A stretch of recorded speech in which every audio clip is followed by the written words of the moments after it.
Boa noite, irmãos. Graças a Deus. Amém? Vamos abrir a palavra do Senhor. Salmo 122.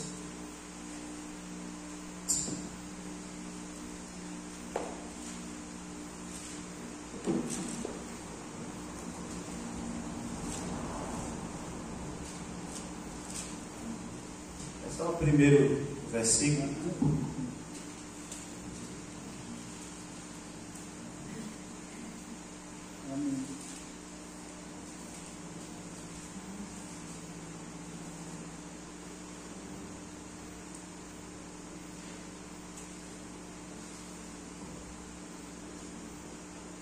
Amém? Vamos todos juntos falar? Alegrei, vamos à casa do Senhor. Aqui é um cântico de peregrinação, ou cântico de romagem de Davi, que quando o povo se reunia em caravanas para ir a Jerusalém para adorar o Senhor no templo. E ele então começa esse cântico dizendo assim: alegrei-me quando me disseram, vamos à casa do Senhor. Nós temos esse privilégio hoje de poder estar reunidos para adorar o Senhor, para cultuar o Senhor. Na terça-feira nós estávamos aqui na reunião de oração e conversando, falando da necessidade e da importância de nós darmos o nosso melhor no culto. Porque o culto não depende só do pregador.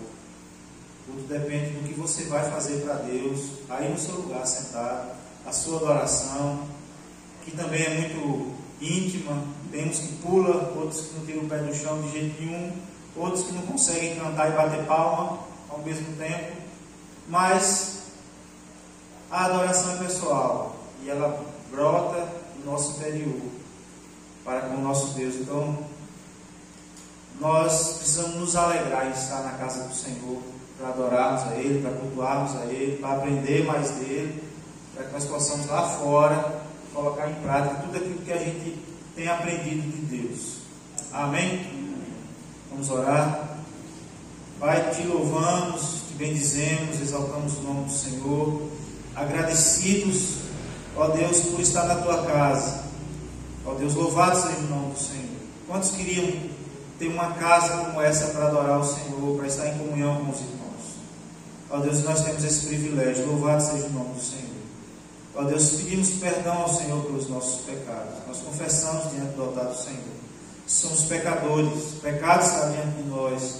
Purifica o nosso coração, pois queremos nos apresentar diante do Senhor. Ó Deus, em nome de Jesus, puros de coração. Que a busca pela santidade venha a ser incessante nas nossas vidas, ó Deus. Em nome de Jesus Cristo. Passeie no nosso meio, fale conosco.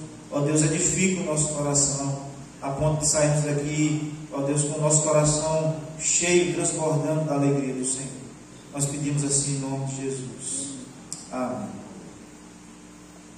Amém.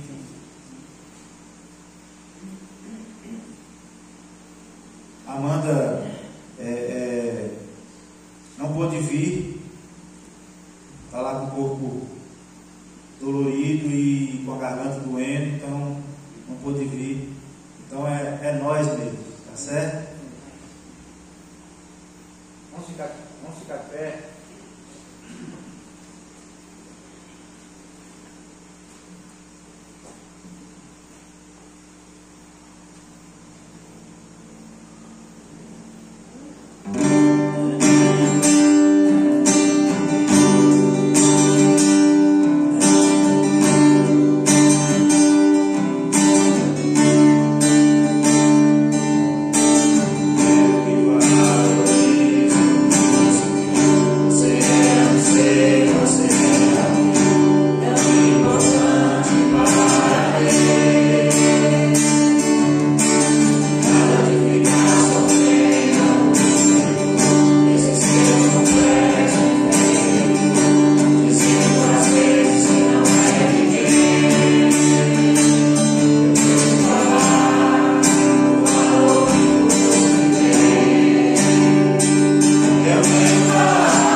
trouxeram os seus dízimos, suas ofertas, também pode trazer ao altar do Senhor em forma de gratidão, também de adoração ao nosso Deus.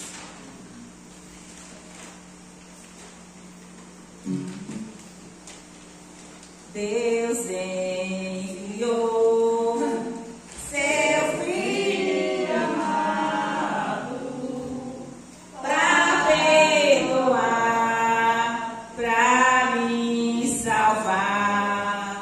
Na cruz morreu por meus pecados, mas ressurgiu e vivo com o Pai está, porque Ele vive. Posso crer no amanhã, porque Ele vive.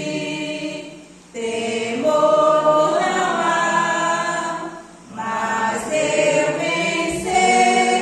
Eu sei que a minha vida está nas mãos do meu Jesus, que vive está, porque Ele vive.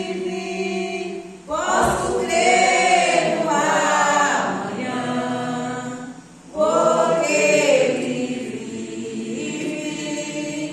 Temor não há, mas eu vencer. Eu sei que a minha vida está nas mãos do meu Jesus, que vive está.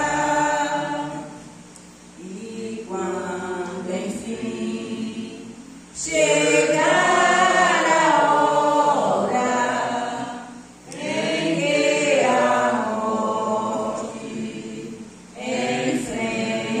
enfrentarei, sem medo então terei vitória.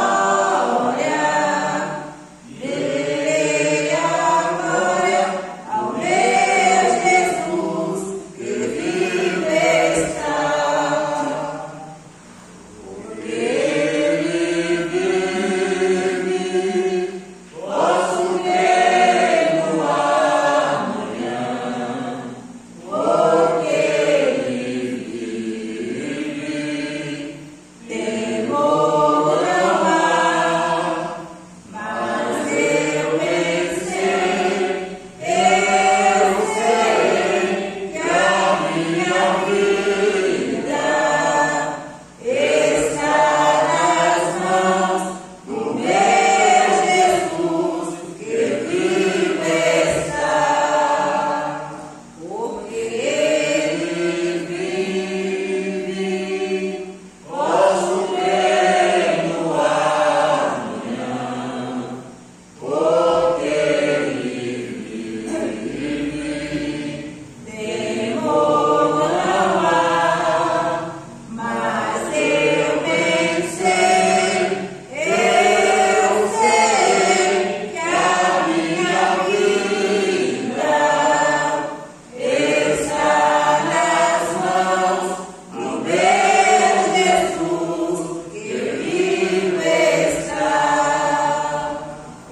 Está nas mãos do meu Jesus, que vive está.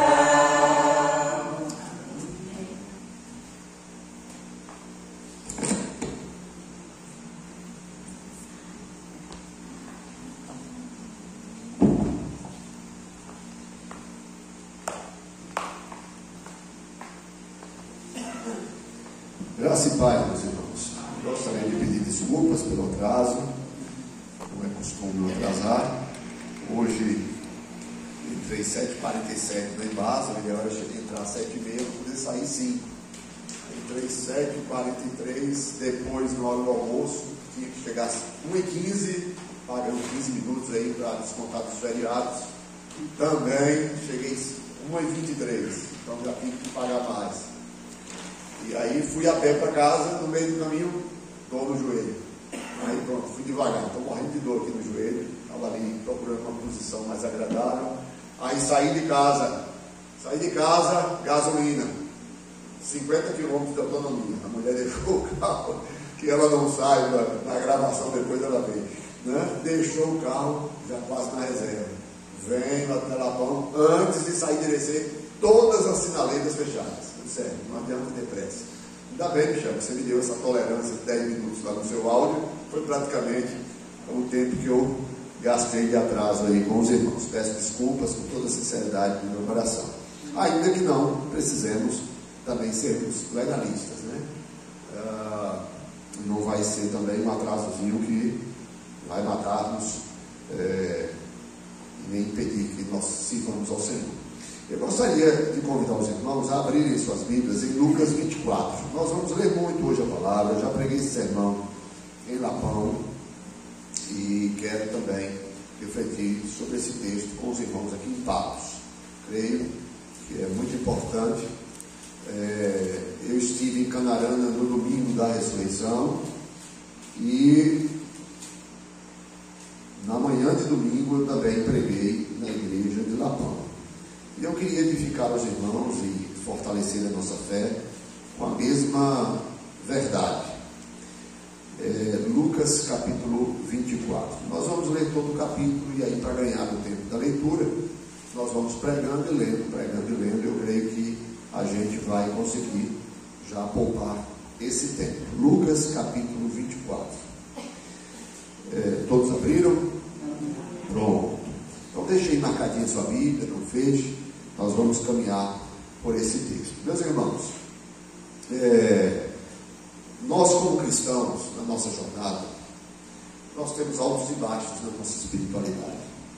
E nesses altos e baixos, muitas vezes, nós somos aquilo que não deveríamos ser. Nós temos que ser dogmáticos.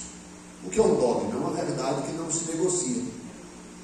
E nós vemos que muitas vezes nós, apesar de crer, nós fraquejamos e negociamos a nossa fé. Abrimos mão de muitos princípios, abrimos mão de muitas coisas. E existem coisas na nossa fé que são inegociáveis. Inegociáveis. A ressurreição de Cristo, por exemplo, é algo inegociável. Se alguém disser que é salvo, mas não crê na ressurreição de Cristo, essa pessoa nunca nasceu de novo. Porque é fundamental para a nossa fé entendermos que Cristo morreu por nós e ressuscitou ao terceiro dia. Então vejam que este mal não é só mal nosso, de fraquejarmos e negociarmos a nossa fé e abrirmos mão dos princípios. Os discípulos, muitas vezes, aqueles que conviveram com Jesus, parece que nunca ouviram o que Jesus tinha ensinado. É muito comum nós vermos as pessoas se desviarem, e eu fui um deles, né? Passei 9 anos fora da igreja. E é muito comum nós vermos as pessoas se desviarem quando de novas experiências, quando de uma ida para uma faculdade, quando seduzidos por qualquer evento de doutrinas. Os irmãos no passado também assim caminhavam. E vejam que no dia do sepultamento de Jesus foi crucificado na sexta-feira, e diz que de meio-dia até por volta das 3 horas da tarde, o céu ficou em trevas. Jesus morre, dá aquela palavra de veredito da obra que ele veio cumprir, né? E diz assim: está consumado. Então a sua morte substitutiva está realizada ali em Cristo Jesus, e ele veio para assim proceder e assim ele cumprir. Tanto é que eu não aceito, eu sou da mesma visão. O Dr. Vimaldo, que era um pastor suíço, ele diz que Jesus, quando pede ao Pai que afastasse aquele cálice dele, lá no Getsemane, em nenhum momento Jesus estava pedindo para ele afastar a cruz. O que Jesus estava pedindo era que o Pai não deixasse ele morrer lá no Getsemane, já que ele estava com uma hemorragia, né? Transpirando sangue, né? Aquilo que a dengue hemorrágica causa, né? Você começa a não ter mais contenção de sangue, você começa a transpirar sangue, você há uma dengue hemorrágica, você morre. Jesus está tendo um processo ali complicado, onde ele começa a transpirar, né? Tudo isso por causa da sua angústia, e ele ora ao Pai, e o Pai o responde. Tanto é que o texto diz que depois que ele ora ao Pai, né, ele dá um salto.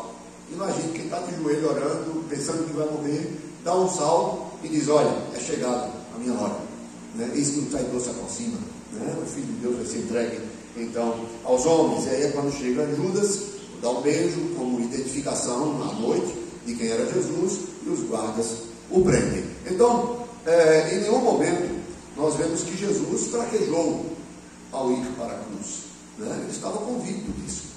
E Jesus, ao morrer, então as mulheres e outros discípulos, conforme o verso 49 do verso 23, diz que, entretanto, todos os conhecidos de Jesus e as mulheres que o tinham seguido desde a Galileia permaneceram a contemplar de longe essas coisas. Então, tinha conhecidos de Jesus ali, quem sabe até clientes de Jesus, pois ele foi carpinteiro durante alguns anos, né? Não ali naquela cidade, mas na sua cidade natal, e muitos vieram com ele da Galileia, alguns que eram seus discípulos, né? Que andavam com ele, e havia ali então seus conhecidos e as mulheres. E as mulheres são até citadas, algumas delas, como Maria Madalena, Joana, Maria mãe de Tiago, filho de Alfeu, e demais, ou seja, tem outras que não são citadas, nós vamos ver mais à frente uma delas, uma outra Maria. Então, nesse contexto, Jesus morre, isso depois das 3 horas, José de Arimateia, um homem rico, influente, membro do Sinédrio, vai até Pilatos, pede que Pilatos libere o corpo de Jesus. Pilatos autoriza, então ele vai apressadamente, tira o corpo de Jesus e o sepulta. E diz que as mulheres, verso 55, né, as mulheres que tinham vindo da Galileia com Jesus seguindo, viram o túmulo, e como, verso 55 do capítulo 23, e como o corpo fora ali depositado. Então elas viram Jesus sendo sepultado ali no túmulo de José de Arimateia, um homem rico, um túmulo novo. E aqui começam os estados de exaltação de Cristo, já que Cristo está sendo sepultado não mais como um pobre, mas como um rico. É numa sepultura de um homem rico. Ele nasce na manjedoura. Veja, eu preciso dizer isso. Nós temos que tomar muito cuidado para não misturar os nossos dogmas com política, né? Então, isso é complicado, né? Dizer que Jesus é só a favor dos pobres e tal, isso é manipular o Evangelho. Jesus é sepultado como rico, porque nos estados de glorificação de Cristo, ele é exaltado, e é exaltado com todas as honras e glórias, inclusive pelo Pai, quando o coloca para sentar à sua destra. Mas Jesus nasce como pobre, então ele também não exclui o pobre. Veja que o Evangelho não é só para pobres, isso é uma conversa. O Evangelho é para todo ser humano, porque todo ser humano carece do Evangelho, e sem o Evangelho todo ser humano vai para o inferno, pobres e ricos. Essa história de achar que pobre não vai para o inferno é uma conversa. Muito pobre vai para o inferno, e muito rico vai para o inferno, e muito rico vai para o céu, e muito pobre vai para o céu, porque não é o estado de pobreza ou de riqueza que nos leva para o céu ou para o inferno, é justamente a nossa conversão, a justificação que temos em Cristo Jesus. Diante desse contexto, vejam que essas mulheres observam o dia de sábado, né? Na sexta-feira, o dia judaico começa ao pôr do sol. Então, hoje, para o judeu, não é mais quinta-feira, nós já começamos a sexta-feira. Para o judeu, no pôr do sol, começa o próximo dia. Então, o dia se encerra amanhã, no pôr do sol, né? Então, se é uma sexta-feira, após as 3 horas, quando ele é sepultado, diz o texto no verso 56, então se retiraram para preparar ovos e bálsamos, e no sábado descansaram segundo o mandamento. Ou seja, eram mulheres piedosas que observavam a lei de Moisés e tinham que guardar o sábado. Lembrem-se que nós guardamos o domingo porque Jesus ressuscitou dentre os mortos no domingo. Mas aqui nós estamos falando de judeus que guardavam o sábado, e o sábado começa na noite de sexta-feira nossa e vai até o final do dia do próximo dia. Diante desse contexto, nós encontramos o início do verso do capítulo 24 em diante, que diz: mas no primeiro dia da semana, alta madrugada, foram elas ao túmulo levando os aromas que haviam preparado, e encontraram a pedra removida do sepulcro. mas ao entrarem não acharam o corpo do Senhor Jesus. Aconteceu que, perplexas a esse respeito, apareceram-lhes 2 varões com vestes resplandecentes, estando elas possuídas de temor, baixando os olhos para o chão. Eles lhes falaram: por que buscais entre os mortos ao que vive? Ele não está aqui, mas ressuscitou. Lembrai-vos de como vos preveniu, estando ainda na Galiléia, quando disse: importa que o Filho do Homem seja entregue nas mãos dos pecadores, e seja crucificado, e ressuscitasse no 3º dia. Então se lembraram das suas palavras, e voltando do túmulo anunciaram todas estas coisas aos 11, e a todos os mais que com eles estavam. Eram Maria Madalena, Joana e Maria, mãe de Tiago. Também as demais que estavam com elas confirmaram estas coisas aos apóstolos. Tais palavras lhes pareciam como delírio, e não acreditaram nelas. Pedro, porém, levantando-se, correu ao sepulcro, e abaixando-se nada mais viu, senão os lençóis de linho, e retirou-se para casa, maravilhado do que havia acontecido. Vejam aqui, que nós vemos essas mulheres agora, na manhã de domingo, alta madrugada, ou seja, antes do sol nascer, né? Já, lembra-se que elas não estavam mais transmitindo sábado, porque o domingo começa no pôr do sol do sábado. Então elas acordam de madrugada, já no domingo, partem para o sepulcro onde elas já haviam visto Jesus sendo sepultado, para concluir o embalsamento de Jesus, colocar as ervas aromáticas e assim por diante. Por quê? Porque viram que o sepultamento de Jesus foi feito às pressas. Está isso claramente no verso de número o verso de número 56, que diz que então se retiraram, no capítulo 23, 56, 23, do 23, então se retiraram para preparar aromas e bálsamos. Antes do sol se pôr, elas se prepararam isso, porque na noite, já de sexta-feira, já é sábado, elas não poderiam trabalhar. E elas vão ao sepulcro, e quando chegam lá, ficam perplexas, porque nem os guardas que estavam mais vigiando o túmulo estavam mais lá, e nós sabemos em outros evangelhos qual foi o motivo, porque houve então um mover daquela pedra, né? Os anjos removeram a pedra, eles ficaram assustados, fogem com medo, e depois inclusive os judeus vão suborná-los para eles dizerem que o corpo de Jesus foi roubado, né? Então elas chegam lá e ficam perplexas. A pedra, muito pesada, havia sido removida, e elas olham e não há ninguém dentro do túmulo, e aparecem então 2 varões que são 2 anjos reluzentes, com vestes reluzentes, né?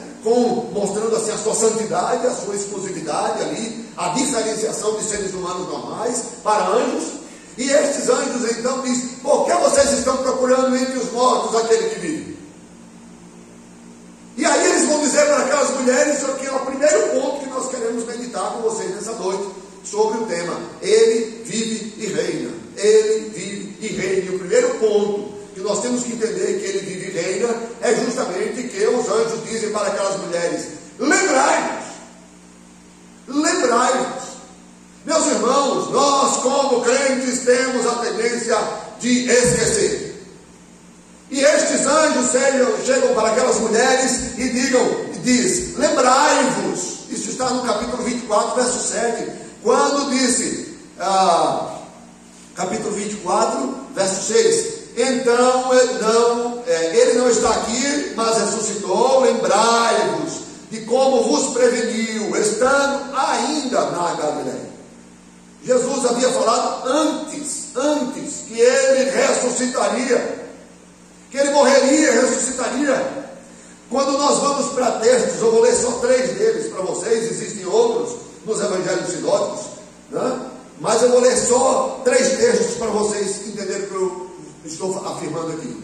O primeiro deles está em Mateus 16, verso 21, onde Jesus, desde esse tempo, começou Jesus a mostrar a seus discípulos que lhe era necessário seguir para Jerusalém e sofrer muitas coisas dos anciãos, dos principais sacerdotes e dos escribas, ser morto e ressuscitado no 3º dia. Isso está em Mateus 16, 21.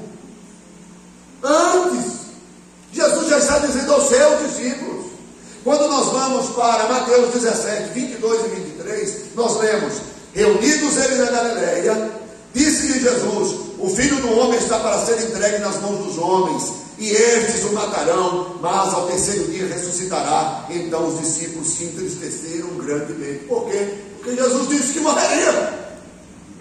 E os discípulos reagem, é claro, sem entender, mas ele fala no mesmo versículo que ele ressuscitará. Ressuscitar. Depois em Mateus capítulo 20, verso 17 a 19, diz: estando Jesus para subir para Jerusalém, chamou à parte os 12. Jesus chamou os 12 discípulos à parte. E em caminho lhes disse: eis que subimos para Jerusalém, e o Filho do Homem será entregue aos principais sacerdotes e aos escribas. Eles o condenarão à morte e o entregarão aos gentios para ser escarnecido, açoitado e crucificado, mas ao terceiro dia ressurgirá.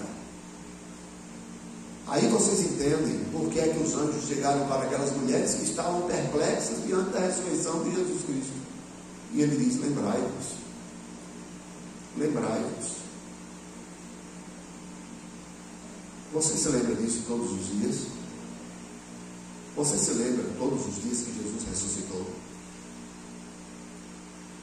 Nós ficamos muito tristes.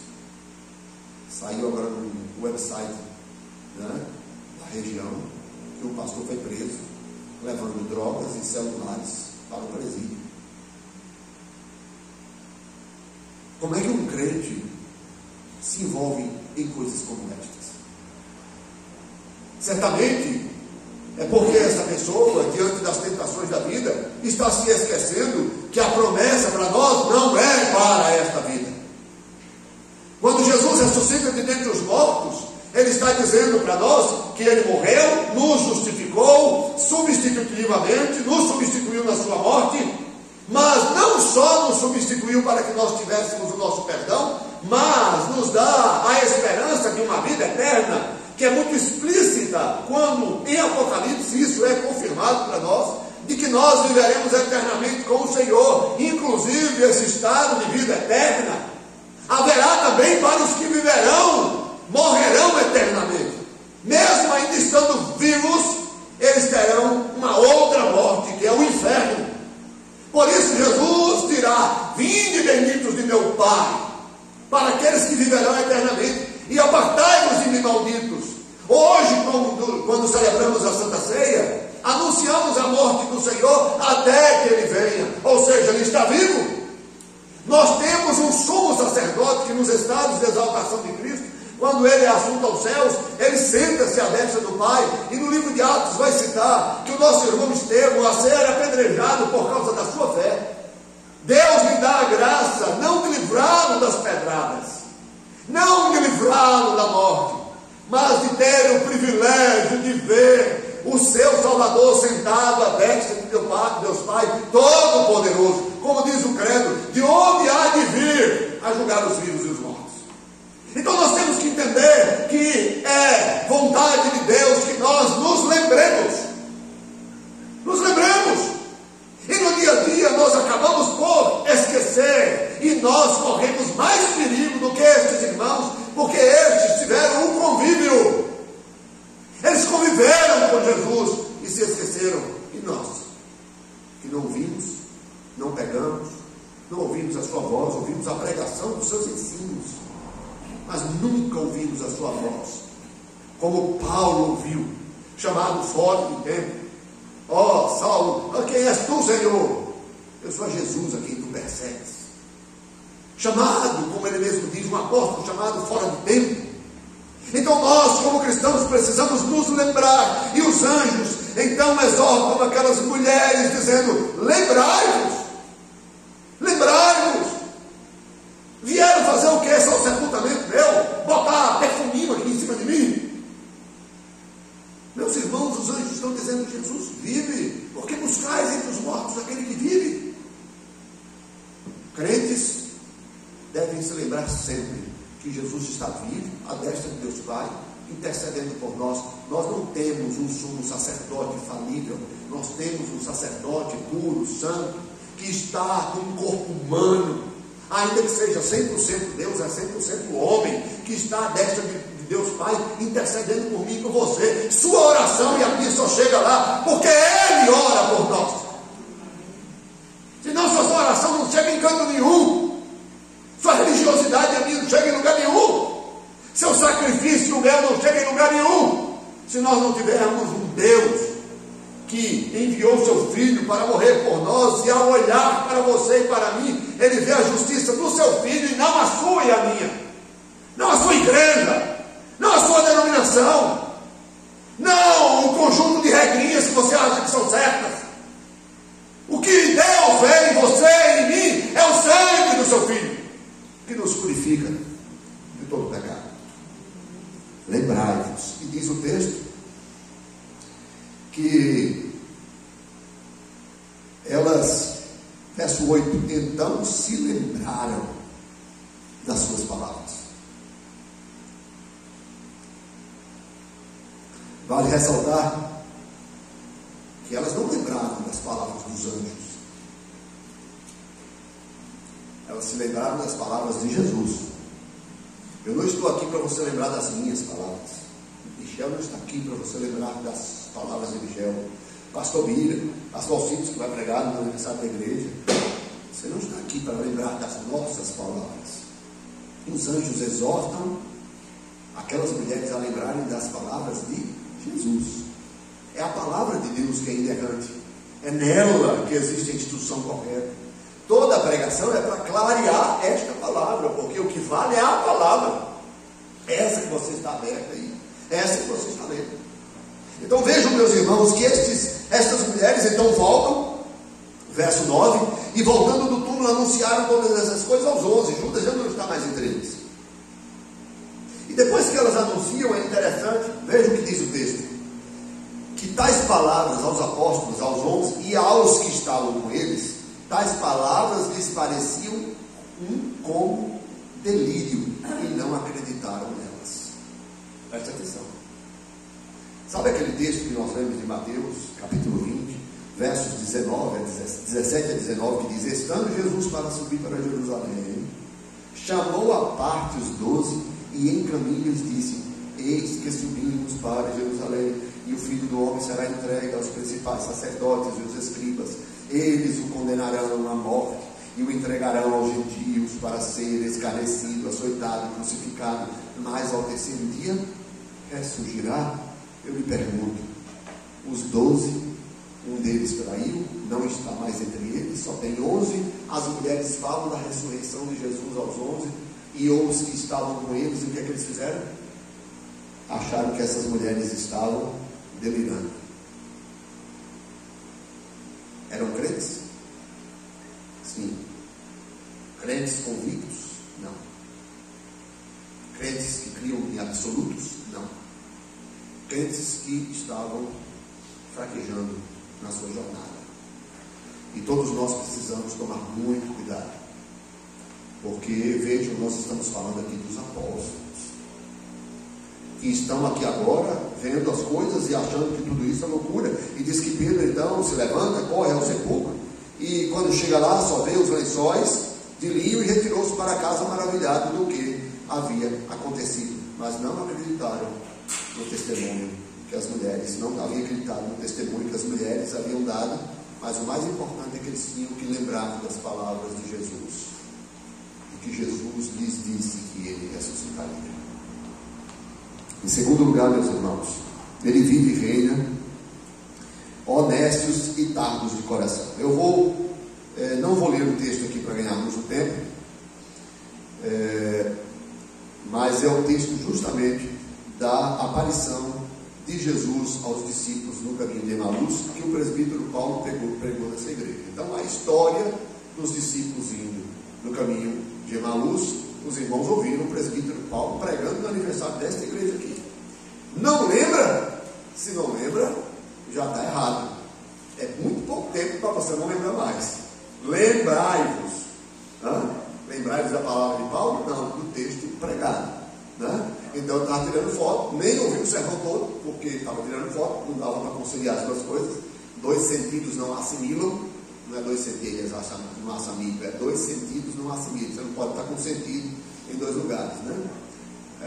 Então eu não tinha como tirar foto e ficar prestando atenção no sermão. Mas vejam que aqueles discípulos que estavam no caminho de Emaús, no diálogo, Jesus se aparece a eles. E aí, quando eles vão falar sobre a experiência deles, Jesus diz assim: então lhes perguntou Jesus, verso 17 do capítulo 24: que é isso que vos preocupa e de que ides tratando à medida que caminhais? E diz que um deles, chamado Cleopas, respondendo, diz: és o único, porventura, que tendo estado em Jerusalém, ignoras as ocorrências desses últimos dias? E Jesus então diz: quais? E eles passam a discorrer. E é interessante que eles vão citar Jesus como sendo um homem bom, né, justo, que fez as coisas corretas, mas que morreu. Mas eles citam também que algumas irmãs foram ao seu túmulo. O texto diz isso. Então eles sabiam que as mulheres foram ao túmulo, eles citam isso no texto. Depois eles citam também que os apóstolos foram lá, e ao chegar também, de fato, verso 24 do capítulo 24, de fato alguns dos nossos foram ao sepulcro e verificaram a exatidão de que disseram as mulheres, mas não o viram. Então eles sabiam que tanto as mulheres foram ao sepulcro como os homens, no caso os apóstolos. Só que, meus irmãos, vejam que mesmo sabendo dessas coisas, eles estão indo para Emaús, desiludidos, porque eles esperavam um Jesus, um líder político, da mesma forma que Judas. Eles não, em nenhum momento, eles citam Jesus como Filho de Deus, em nenhum momento eles citam Jesus como sendo o Salvador, eles citam Jesus como um líder. Diz assim, o que aconteceu a Jesus, o Nazareno, que era varão, profeta, verso 19, e poderoso em obras e palavras diante de Deus e de todo o povo, e como os principais sacerdotes e nossas autoridades o entregaram para ser condenado à morte e o crucificaram. Ora, nós esperávamos que fosse ele que haveria de redimir a Israel, mas depois de tudo isso, é já este o 3º dia desde que tais coisas sucederam. Ele diz: as mulheres foram lá e disseram que ele ressuscitou, os apóstolos foram lá e confirmaram o que elas estavam dizendo, mas nós estamos indo para Emaús. Nós não sabemos o nome dos discípulos, sabemos que um deles chamava Cleopas. Quando nós vamos para o Evangelho de João, no capítulo 19, verso 25, diz que a Maria, a mulher de Cleopas, e Clopas, diz que a mulher de Clopas estava lá junto no sepultamento de Jesus, quando as mulheres, era uma das Marias, quando Jesus estava sendo crucificado. Nós não sabemos se esse Clopas é o mesmo Cleopas. Se for, o outro discípulo na estrada de Emaús era a mulher de Cleopas. Ou seja, talvez a possibilidade de ser um casal desanimado, frustrado, sem esperança, porque esperavam um Jesus que viesse a redimir Israel. Nós não sabemos se era uma mulher.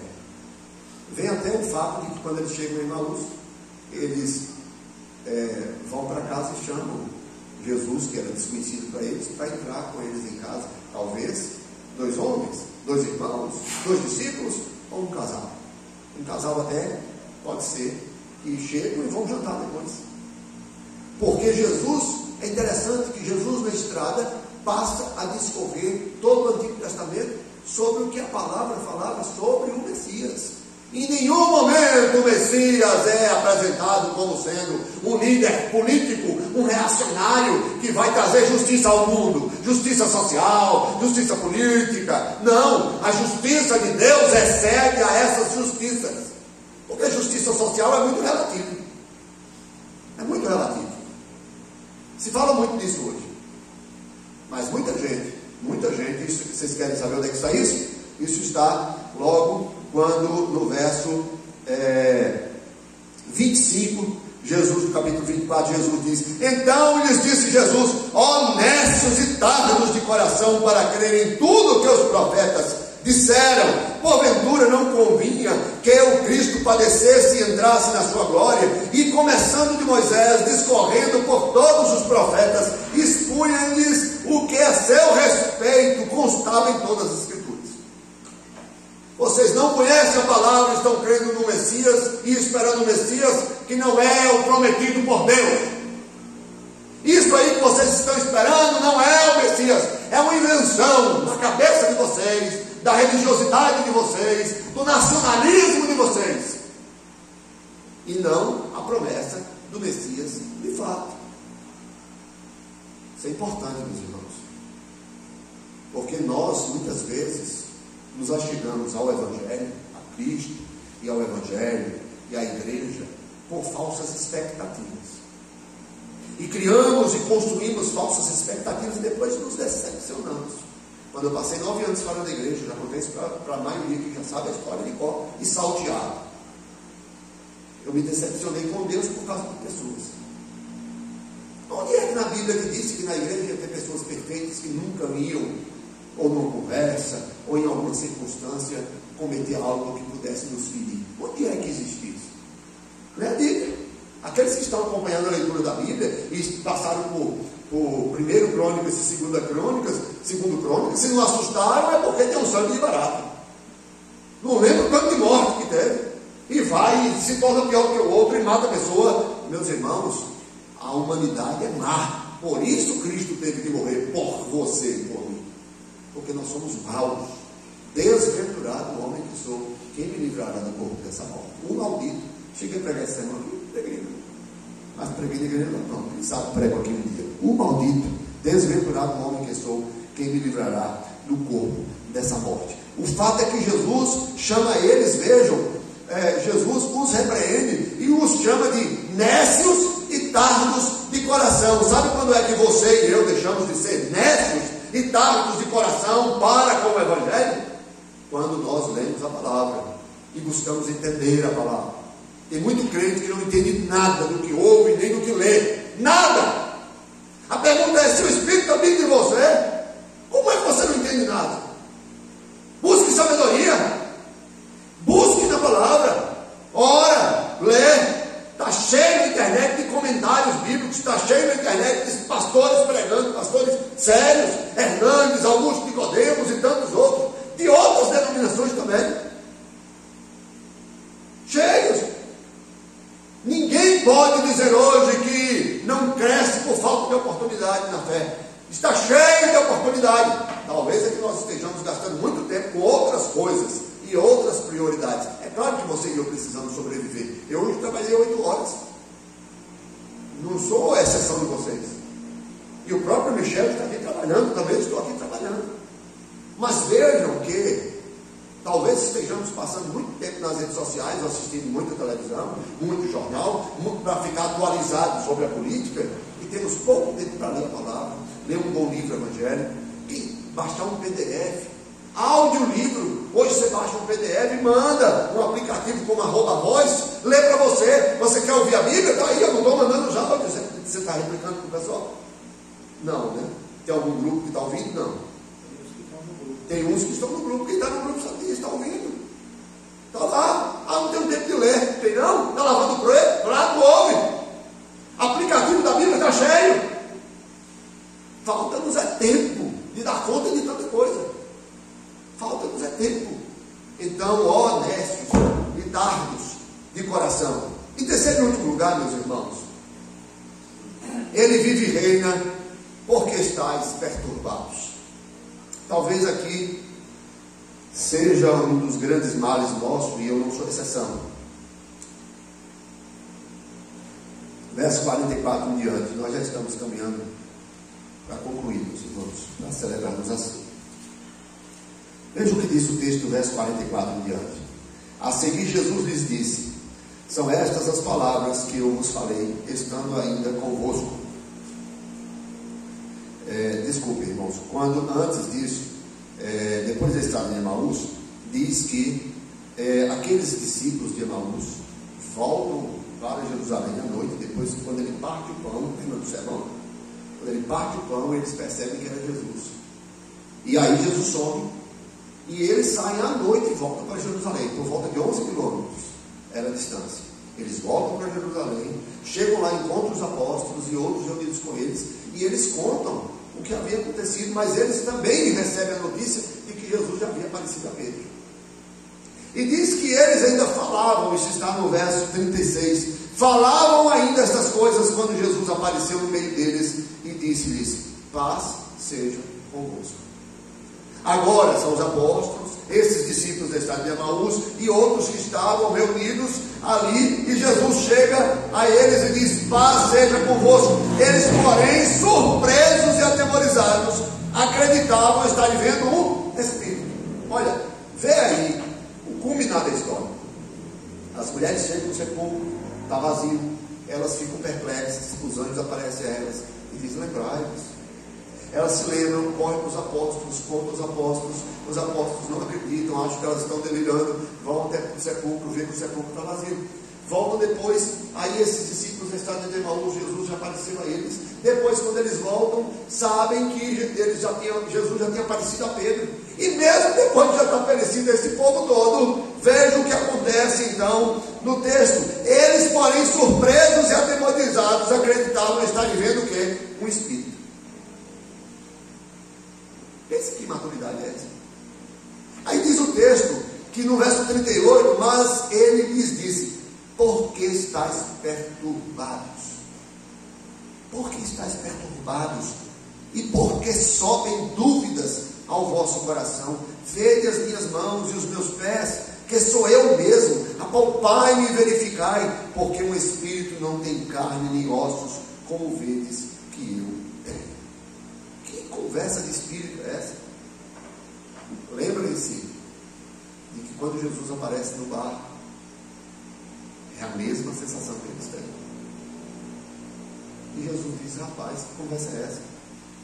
Larga de besteira, larga de infantilidade, larga de vestir na cabeça de cavalo, larga de inventar moda, cai no fato concreto. Não está vendo não? Não está vendo que eu tenho carne? Não está vendo que eu tenho ossos? Toca aqui. E nós sabemos em outro evangelho que Tomé disse que só acreditaria em Jesus se o tocasse. E Jesus aparece, mostra as chagas e diz: então toca! Toca aqui! E Tomé toca e diz: agora eu creio. Agora eu creio. E Jesus diz: mais bem-aventurados são aqueles que não viram e creram. E aí eles ainda ficam atemorizados. Verso 40, dizendo isso, mostrou-lhe as mãos e os pés, e por não acreditarem ainda nele, ainda por causa da alegria, agora não era mais só por estarem atemorizados, mas agora por causa da alegria, ficaram eufóricos demais, e estando admirados, euforia e admiração, é aquela religiosidade que tem muito nas nossas igrejas, muito oba-oba, muito pastor soltando a glória, o povão caindo na lágrima, não sabe nada de palavra, não estuda a Bíblia, sabe nada de palavra, acaba acreditando em tudo que é vento de doutrina. Uma das maiores denominações hoje pentecostais começou dizendo que você tem que botar sal grosso nos cantos da casa. Isso é evangelho ou é o quê? Que tipo de evangelho miserável é esse que você coloca sal grosso para santificar a sua casa? Muito crente acreditando nesse tipo de especulação religiosa. Lembrem-se dos irmãos de Tessalônica e os de Bereia. Paulo prega em Tessalônica e é escorraçado. Quando chega em Bereia, os irmãos o acolhem. E diz a palavra que os irmãos de Bereia eram mais nobres do que o Tessalônica, porque Paulo estava pregando e eles estavam olhando nas Sagradas Escrituras para ver se de fato era assim. Não é o que o pastor diz, é o que a palavra diz. A nobreza dos irmãos de Bereia, porque eles olhavam a palavra e eram firmes na palavra. Então vejam que diante da euforia também tem muita gente estando alegres demais, eufóricos demais e cheios de imaturidade, também ainda não acreditando. E aí Jesus diz: tendes aqui alguma coisa que comer? Sabe o que Jesus está dizendo aqui? Vamos para o fato concreto. Vamos para o absoluto. Para de viver nas nuvens. Para de viver de emoções. Para de viver de sentimentalismos. Eu estou falando aqui que eu ressuscitei, apareci a vocês, desejo que vocês tenham paz, mostro que eu sou de carne e osso, porque Ele assumiu a nossa forma. E o Verbo se fez carne e habitou entre nós. Isso é encarnação do Verbo, estado de humilhação. E agora, essa carne é glorificada, porque tem furos, mas não sai sangue. Pode desaparecer, pode atravessar paredes, pode ser assunto aos céus. E novamente, Jesus expressa a sua divindade essa que Ele nunca abriu mão. Ele só não usou com usurpação ser igual a Deus. Mas todas as vezes que Ele quis, Ele agiu assim, e agiu em alguns momentos. Você acha que talvez andar por sobre as águas foi o grande milagre de Jesus, ou ressuscitar Lázaro? Olha, fique sabendo que o maior milagre de Jesus foi transformar a água em vinho, porque Ele mudou a substância atômica. Quem estuda sabe disso, que cada átomo, cada coisa da natureza tem um átomo, e Ele é aquele átomo. E Jesus transformou átomo, água, H2O, em vinho. Mudou. Só Deus tem poder sobre a substância do átomo, e transformou um átomo que é uma coisa em outra coisa. Isso sim é poder. E depois a destra de Deus estará, sim, está julgando. Pode ter certeza que a taça da ira de Deus está se enchendo. Ela vai derramar.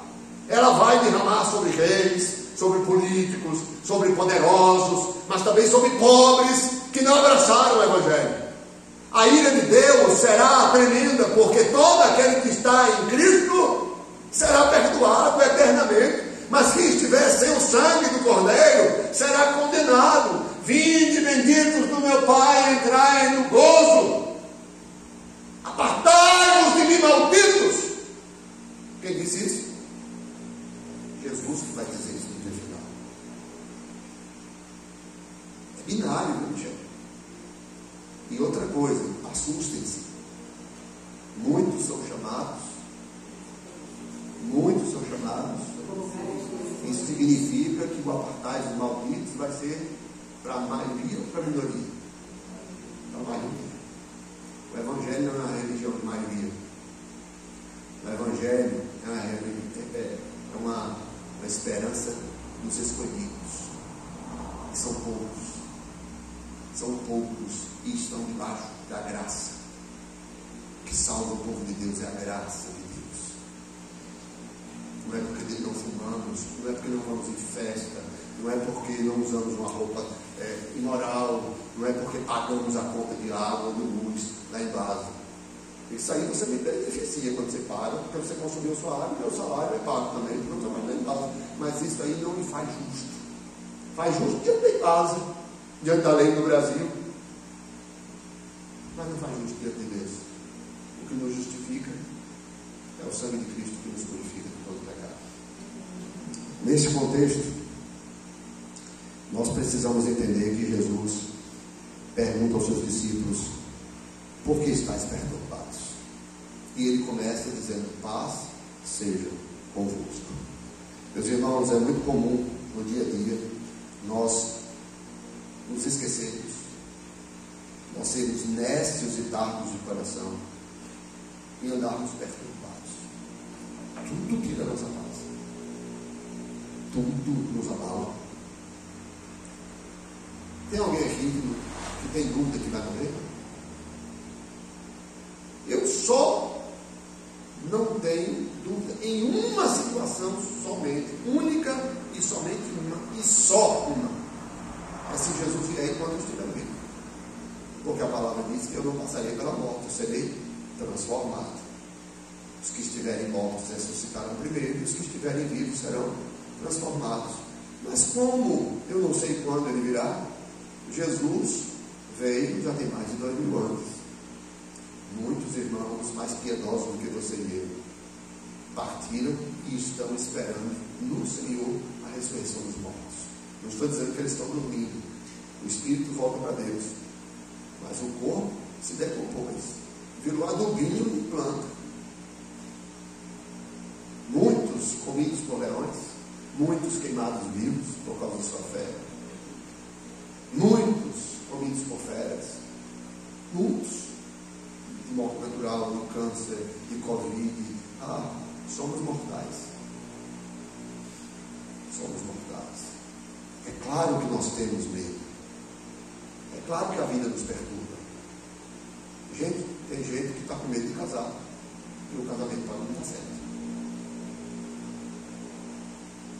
Mas não tem a mesma chance de dar certo, de dar errado, quer dizer, não tem a mesma chance de dar certo. Tem gente que não casa com medo de dar errado. Tem muita gente que não casa, não tem filho, porque não sabe se vai conseguir sustentar o filho. Tem muita gente que tem tanto medo e não quer ter um filho, porque ele pensa assim: e se meu filho virar um bandido? E se nascer doente?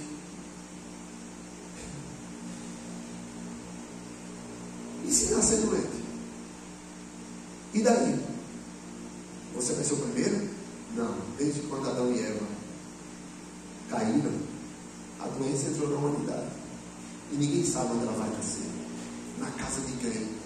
Porque se fosse uma questão só de premonição ou de poder econômico, não nascia ninguém doente na casa de rico. Aí tem gente trocando um filho por um cachorro, e chamando o cachorro um gato de filho. Faz aniversário, casamento, anda no Brasil tomar um dia, tomando um cafezinho, um pãozinho de queijo no shopping, vem duas mulheres empurrando um carrinho de bebê, e aí eu fico olhando, né, para ver se a criança era bonitinha. Eu e a esposa, né? Estou olhando para ver a cara do guri. A cara do guri é um cachorro andando no carrinho de bebê.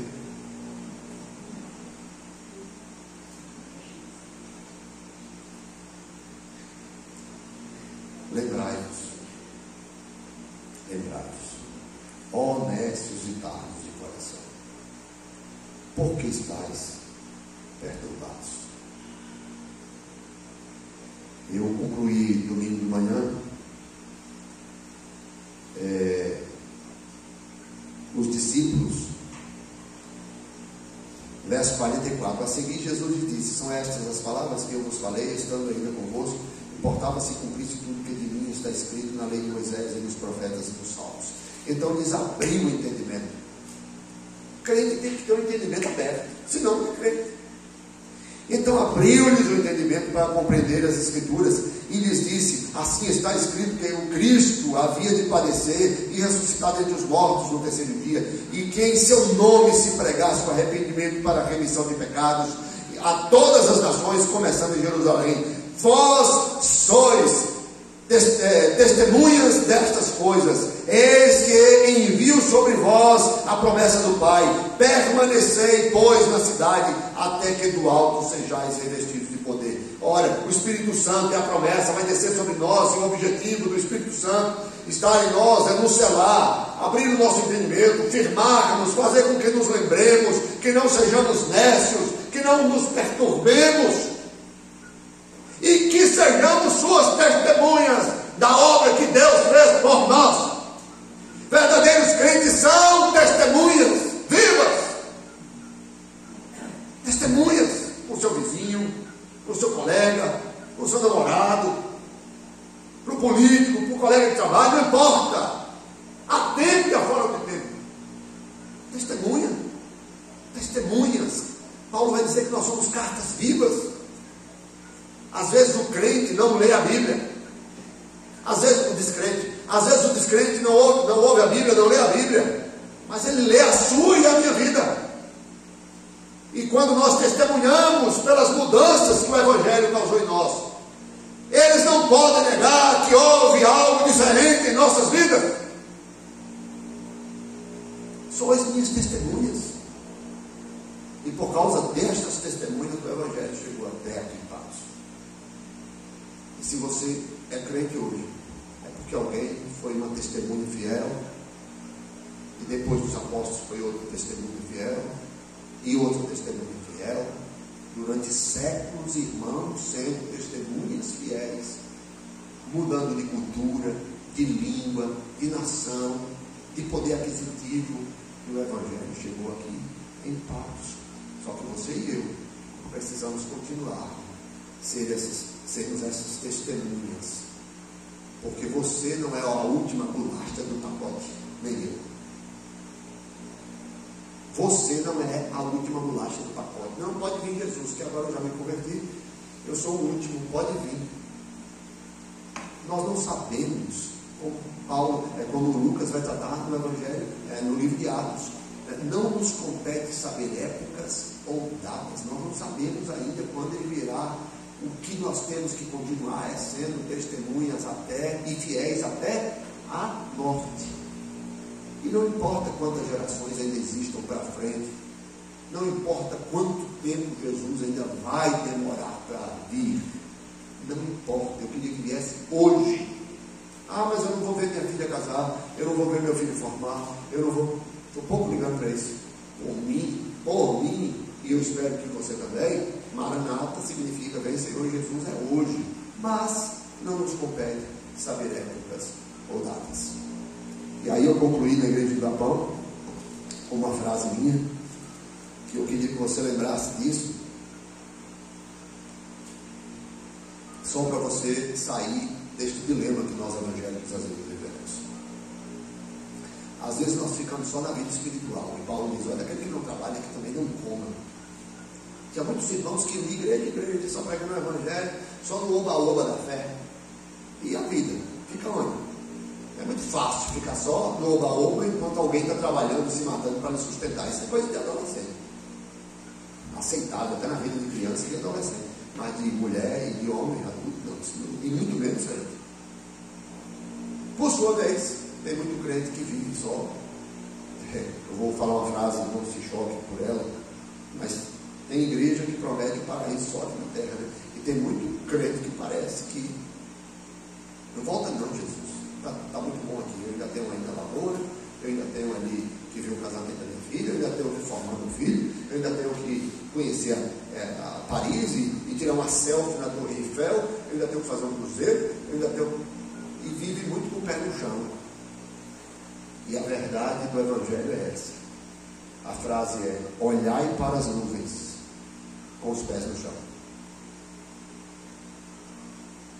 Esperamos Jesus, mas não podemos esquecer o que é aqui nessa vida, com os pés no chão. Quem é que prega o Evangelho? Atrasando às vezes 10 minutos, o joelho doendo na caminhada, tendo que passar 8 horas numa empresa, correndo para bater o ponto 4 vezes por dia, botando a impressão digitalzinha ali, comendo às pressas porque tem que cumprir horário, sabendo gerenciar o salário que ganha, ou a produção da agricultura que teve, ou qualquer outra fonte de renda, com sabedoria, testemunhando com os pés no chão, testemunhando, e sempre olhando para as nuvens, dizendo: Maranata, vem Senhor Jesus, porque Ele vive e reina. Então lembrai-vos, não sejais necios e tardos de coração, e não vos perturbeis. Lembrem-se da palavra do Senhor.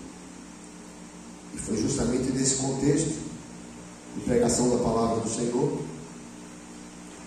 que o Senhor Jesus Cristo, antes de morrer por nós, na Páscoa judaica, Ele toma então 2 elementos desta Páscoa: o pão e o cálice. O pão, Ele dá graças e parte.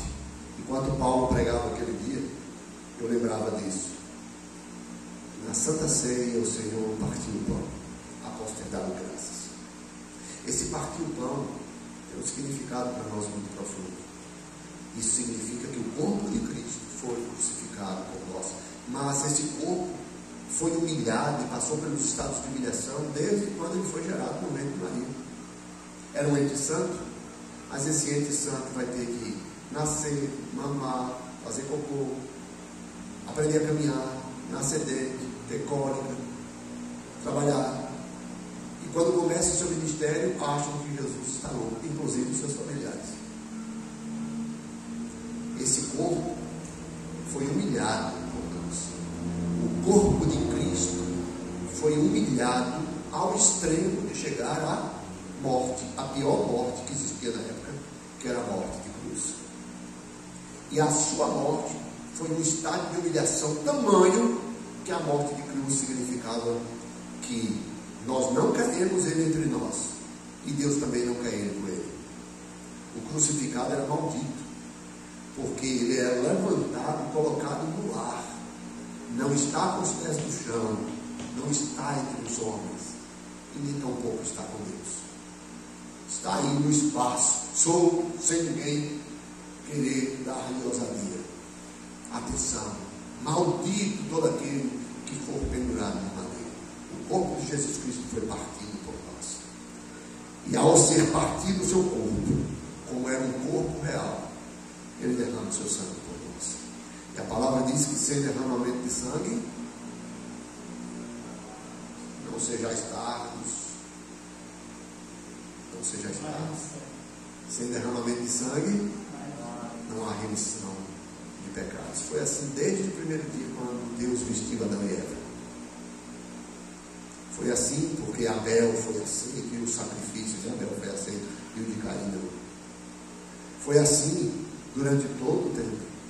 Quando Deus requer que Abraão sacrifique o seu filho legítimo. E aí, em vez de sacrificar o filho, Deus promove o cordeiro. Meu pai, onde está o cordeiro? Deus proverá. Onde está o cordeiro que vai purificar o pecado? Eu vou dizer onde está. João Batista disse para nós. Eu vou dizer o que João Batista disse. Eis o cordeiro de Deus que tira o pecado do mundo. Jesus derrama o seu sangue por nós. Por isso, antes mesmo dele morrer, ele diz: vocês vão celebrar isso em meu nome, em memória de mim. E vocês vão, Paulo escrevendo sobre esse assunto em 1 Coríntios, ele vai dizer: e anunciais a morte do Senhor até que ele venha, pois quem come e bebe sem discernir o corpo, come e bebe juízo para si. Isso significa que quem come e bebe o pão, sabendo que o corpo de Cristo não é o pão e o vinho que está nessa mesa, mas o seu corpo e o seu sangue que foi derramado lá naquela cruz, derramado por nós.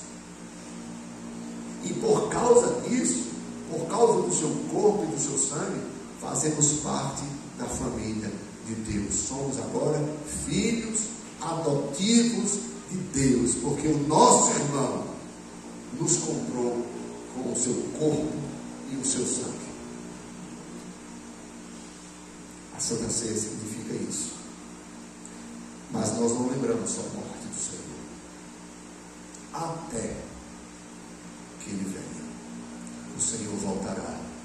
E por isso olhamos para as nuvens e esperamos com os pés no chão.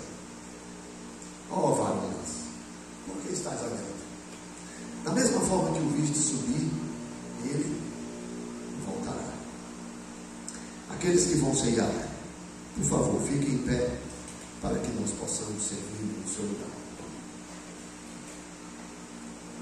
Por favor. Está mancando, né, Michel? Só eu que sou velho posso ter essa regalia. Você é muito novo, né?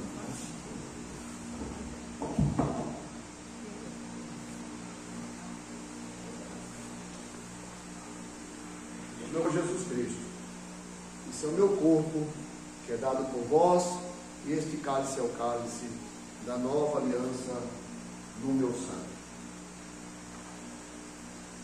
Meus irmãos, para a glória daquele que nos salvou, cumprindo a sua ordenança, a sua ordem, por isso é um sacramento, nós proclamamos para a glória do nosso Salvador, de que nós louvamos a Deus, porque Ele nos amou e nos amou de tal maneira que se entregou por nós. Bendito seja o nome do Senhor. Comamos do pão para a glória de Cristo.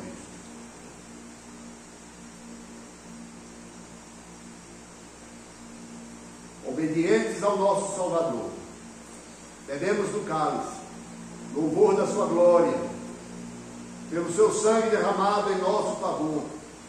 Sangue esse que encontramos o perdão dos nossos pecados, a purificação da nossa vida, o lavar regenerador das nossas almas, ao ponto de, no livro de Apocalipse, sermos apresentados com vestes limpas, brilhantes, alvas como a neve, lavadas pelo sangue do Cordeiro, simbolizando santidade, pureza, que teremos na eternidade.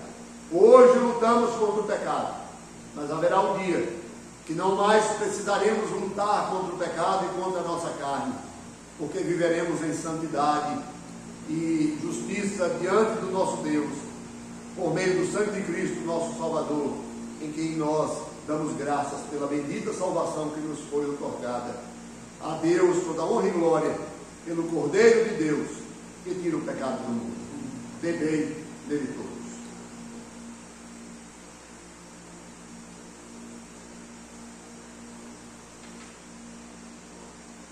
Senhor Jesus, nós te agradecemos por tamanho amor.